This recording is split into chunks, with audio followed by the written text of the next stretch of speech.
Hello, आप सभी का स्वागत हमारे उत्तराखंड नालंदा आईएएस एकेडमी में।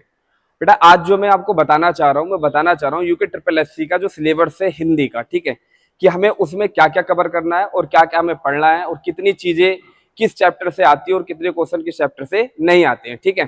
तो बेटा सबसे पहले मैंने यहाँ पर लिख रखा है, देखो यहाँ पर कि जो उत्तराखंड का आपका यूके ट्रिपल एससी का सिलेबस है उसके बारे में मैंने आपको कुछ यहाँ पर जानकारी दे रखी है कि हमें किस किस चैप्टर के बारे में यहाँ पर पढ़ना है, ठीक है। और मैं आपको हिंदी पढ़ाऊंगा और ये अच्छी तरीके से सारे चैप्टर यहाँ से आपके कवर कराऊंगा।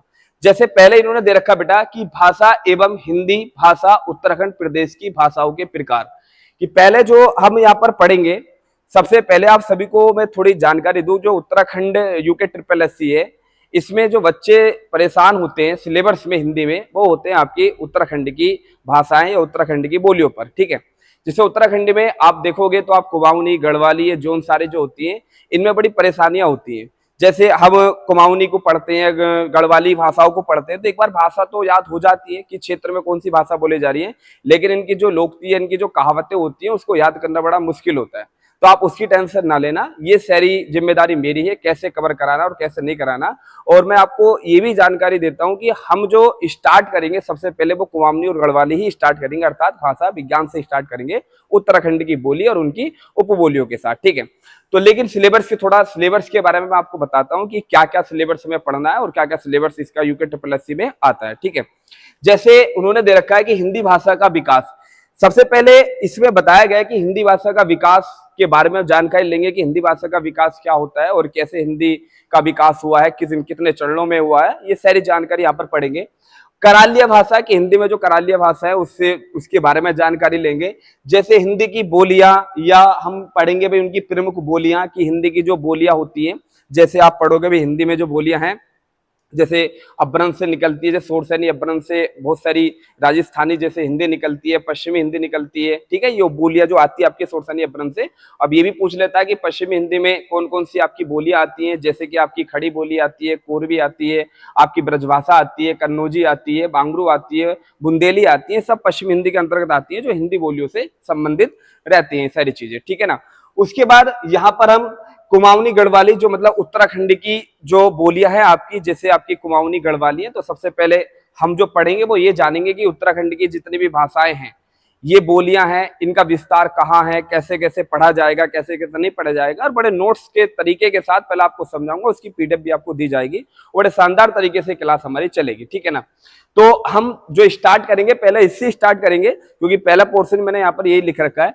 उसके बाद में हम देखते हैं हिंदी में तो कुछ लिपि होती है, देवनागरी लिपि होती है जो हमारी हिंदी है, पूछा जाता है किस लिपि में लिखी जाती है। जो भाषाएं हैं हमारी किस लिपि में लिखी जाती है, जैसे संस्कृत है वो किस लिपि में लिखी जाती है, पंजाबी है वो किस लिपि में लिखी जाती है, हिंदी है तो किस लिपि में लिखी जाती है, तो हम उसके बारे में जानेंगे। जैसे हिंदी है देवनागरी लिपि में लिखी जाती है, संस्कृत है वो भी हमारी देवनागरी लिपि में लिखी जाती है। जैसे हमारे भारतीय संविधान में 8वीं अनुसूची में जो 22 भाषाओं का उल्लेख करा गया, आप सभी को पता है, जिसमें कि पहला जो मूल संविधान था उसमें केवल हमारी 14 भाषा थी, बाद में संशोधन हुआ जिसके कारण 8 भाषा उसमें सम्मिलित हुई थी, है नी। तो ये सारी चीजें यहाँ पर जानेंगे, और उनकी लिपि क्या है, किस लिपि में लिखी जाती है, और क्या इनके परिवार है, किन परिवार से विकसित हुई है, सबसे बड़ा परिवार क्या क्या है, ये सारी चीजें यहाँ पर हम जानेंगे, ठीक है बेटा। आगे देखेंगे यहाँ पर तो देवनागरी लिपि के गुण दोष क्या क्या है, ये सब लिपि के बारे में यहाँ पर अच्छी तरह से हम जान लेंगे।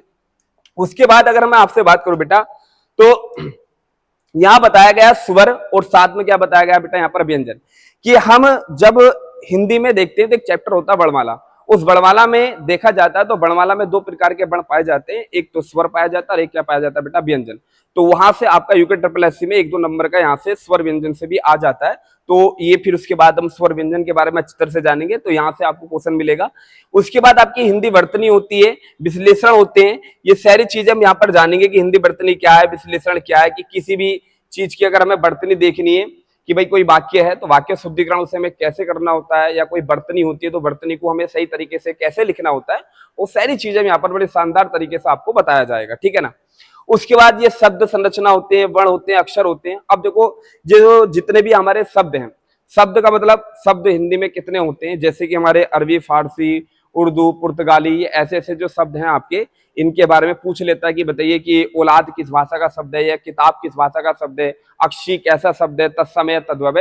तो ऐसी जानकारी वो हमसे पूछ लेता है, और उसकी टेंशन ना लेना, शब्द के बारे में तुम अच्छी तरह से मैं जानकारी दूंगा। उसके बाद बेटा ये उपसर्ग और प्रत्यय आते हैं। उपसर्ग आप सभी को पता है शब्द के प्रारंभ में लगाए जाते हैं, और जबकि प्रत्यय जो लगते हैं वो शब्द के अंत में लगाए जाते हैं। ये उपसर्ग कितने होते हैं हिंदी में, उर्दू में कितने होते हैं, ये संस्कृत में कितने होते हैं, ऐसी प्रत्यय की जानकारी लेंगे, कहाँ कहाँ कैसा हमारा ये इनका प्रयोग किया जाता है, ये सारी चीजें यहाँ भी आपके यूके ट्रिपल एस में पूछी जाती है। अब आता थोड़ा हमारा व्याकरण। व्याकरण के बारे में अच्छी तरह से जानेंगे कि व्याकरण से भी आपका यूके ट्रिपल एस में काफी क्वेश्चन बन जाते हैं, 1-2 नंबर का आ जाता है। या तो वो संज्ञा से पूछ लेता है, या बेटा सर्वनाम से पूछ लेता है, या विशेषण से पूछ लेता है, या वो आपका क्रिया विशेषण से पूछ लेता है, या क्रिया के बारे में पूछ लेता है, लिंग वचन कारक पुरुष काल, ये इनके बारे में यहाँ से जानकारी आपको अच्छी तरह मिल जाती है। तो कहने का मतलब है कि व्याकरण का जो पोर्शन होता है तो ये भी बहुत मेन है, बहुत इंपॉर्टेंट होता है, क्योंकि इसका रीजन ये होता है कि व्याकरण ये सिखाता है कि किसी भी भाषा को शुद्ध रूप से कैसे लिखा जाता है या कैसे बोला जाता है। तो इसलिए यहां से भी आपके क्वेश्चन अच्छी तरीके से बन जाते हैं। उसके बाद अगर हम देखेंगे बेटा तो यहाँ पर शब्द भंडार मैंने आपको बताया तत्सम तद्भव देशज आगत भारतीय एवं विदेशी भाषाओं से हिंदी में आए प्रचलित शब्द, ये आपको ना बताएं, अभी आपको ये सारे पढ़ेंगे। और ये जैसे बेटा आपकी कुछ वोकैब होती है, वोकैब का मतलब जैसे हम हिंदी में पढ़ते हैं तो पर्यायवाची होते हैं, अनेकार्थी होते हैं, विलोम होते हैं, कुछ मुहावरे होते हैं, कुछ लोकोक्तियां होती हैं, तो आप उसकी भी टेंशन ना लेना। आप ये अच्छी तरीके से शानदार तरीके से आपको मैं बताऊंगा और आपको अच्छी तरह से वो याद हो जाएंगे, ठीक है। ऐसी चीजें हमने सबसे पहले शुरू में जब हम पढ़ेंगे भाषा विज्ञान में तो वहां पर उत्तराखंड की बोलियां पढ़ेंगे तो वहां भी उनकी कमाऊनी गढ़वाली की कहावतें आती हैं, लोकोक्तियां आती हैं, उनके बारे में भी अच्छी तरह से जानेंगे। तो ये सारी चीजें जो आप यहाँ पर सिलेबस देख रहे हो ना बेटा, ये सारा यूके ट्रिपल एससी का सिलेबस है, जो आपको हिंदी का सिलेबस है, जो आपको यहाँ से क्वेश्चन मिलेंगे, ठीक है। उसके बाद अगर बात करते हैं तो भाई यहाँ पर संधि है, देखो यहाँ पर संधि आती है। संधि में स्वर संधि और व्यंजन संधि के बारे में अगर दे रखा है तो ये चीजें वहां पर हमें मिलेंगे 1-2 क्वेश्चन, तो इनके बारे में पढ़ेंगे। वाक्य परिचय पढ़ेंगे, वाक्य की परिभाषा पढ़ेंगे, वाक्य के प्रकार पढ़ेंगे, वाक्य शुद्धिकरण पढ़ेंगे कि भाई वाक्य क्या है, वाक्य की परिभाषा क्या है, वाक्य कितने प्रकार में बांटा गया है, क्या है क्या नहीं, ये सारी चीजें वहां पर हम पढ़ेंगे। उसके बाद बेटा अलंकार। यूके ट्रिपल एससी और यूपी में अगर देखेंगे अंतर, तो यूपी में क्या होता है कि वहां पर रस छंद अलंकार तीनों पोर्शन पूछे जाते हैं, जबकि यूके ट्रिपल एससी एक ये ऐसा एग्जाम है जहां पर केवल अलंकार ही पूछा जाता है। इसमें ना आपके रस पूछे जाते हैं, ना इसमें छंद पूछे जाते हैं, और यूके ट्रिपल एससी में आपका समास भी नहीं पूछा जाता। तो जो आपका वैल्यू रखता है इस एग्जाम में वो चैप्टर, उसी के बारे में हम अच्छी तरह से जानकारी लेंगे और अच्छी तरह से पढ़ेंगे बेटा। उसके बाद देखोगे तो बेटा मुहावरे, लोकोक्ति, परिचय एवं वाक्य का प्रयोग, सारी चीजें। अभी आता बेटा पत्र लेखन, टिप्पणी, प्रारूपण, विज्ञप्ति, ये कुछ पत्र लेखन होते हैं, जैसे अर्थशास्त्र के पत्र होता है, औपचारिक पत्र होता है, अनौपचारिक पत्र होता है नहीं, कौन सा पत्र किस कार्यालय में लिखा जाता है, कई अधिकारी को जो पत्र भेजा जाता है, तो उसके बारे में यहाँ से यूके ट्रिपल एससी पत्र के रूप में भी ये क्वेश्चन पूछ लेता है। तो ये अच्छी तरीके सारी चीजें बेटा यहाँ पर पढ़ेंगे।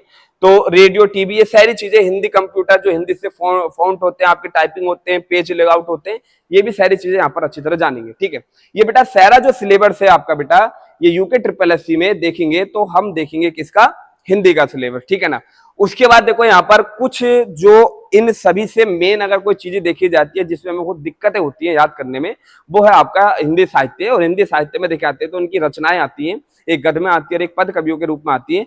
जैसे इनमें कवि दे रखे हैं कि केवल इन कवियों में से ही आपसे वो रचनाएं पूछेगा, और ये गारंटी के साथ कहता हूं जितने भी आपकी कवियों की रचनाएं हैं और जितने भी उनकी उपन्यास हैं या निबंध हैं, जो XYZ है, वो इतने शानदार तरीके से आपको याद करा दूंगा एक कहानी के तरीके से, जो आप किसी भी कवि का जीवन परिचय या उसके द्वारा जो भी रचना लिखी गई है वो आप कभी ना भूलो, ठीक है ना बेटा। तो ये सारी चीजें हम जो पढ़ेंगे यहाँ पर, जितने भी कवि के मैंने लिख रखे हैं, वैसे भी आपने सबने यूके ट्रिपल एससी का सिलेबस देख भी लिया होगा, अच्छी तरीके से आप परिचित भी होंगे। लेकिन मेरा आज जो वीडियो बनाने का मकसद है वो इसलिए कि आप मेरे फेस को देखो, जिससे आपको ये पता चले कि ये जो मैं आपको पढ़ाऊंगा वो हिंदी में ही पढ़ाऊंगा यूके ट्रिपल एससी की। और गारंटी के साथ कहता हूँ, आप अगर इस बैच को ज्वाइन करोगे या इस बैच को पढ़ोगे तो आपका हिंदी से कोई एक क्वेश्चन भी नहीं कटेगा, ये गारंटी मेरी है। मेहनत करना, आपके साथ मैं भी मेहनत करूंगा, आप भी मेरे साथ करना, और दोनों ही अच्छी तरीके से इस सिलेबस को पूर्ण करेंगे और अच्छी तरीके से अपने अपने नंबर लाएंगे एग्जाम में। और पटवारी, या हम कह सकते हैं भाई यूके ट्रिपल एससी में जिसकी तैयारी कर रहे हैं उसकी नौकरी बहुत जल्दी से हम ले लेंगे, ठीक है। तो बेटा आज इतना ही है, कल से रेगुलर क्लास चलेगी हमारी और हिंदी की क्लास स्टार्ट करेंगे। और पहले बताऊं आपको, हम जो क्लास स्टार्टिंग होगी वो आपकी कुमाऊनी गढ़वाली से होगी, मतलब पहाड़ी हिंदी से होगी, और अच्छी तरीके से पढ़ेंगे। तो आज इतना ही है, कल आपको क्लास मिलेगी रेगुलर, और उस क्लास को पढ़ना, और जिसने बैच नहीं ज्वाइन करा हो वो बैच ज्वाइन कर लेना, और आगे इस वीडियो को शेयर करना, लाइक करना, कमेंट करना, और जैसे भी हो आप इसको ज्वाइन करके इसे पढ़िए और अपनी तैयारी मेहनत के साथ करिए। ठीक है बेटा, जय हिंद। कल मिलते हैं एक कुमाऊनी अर्थात पहाड़ी हिंदी की बोलियों के साथ, कुमाऊनी आपकी गढ़वाली और जोनसारी। ठीक है, जय हिंद।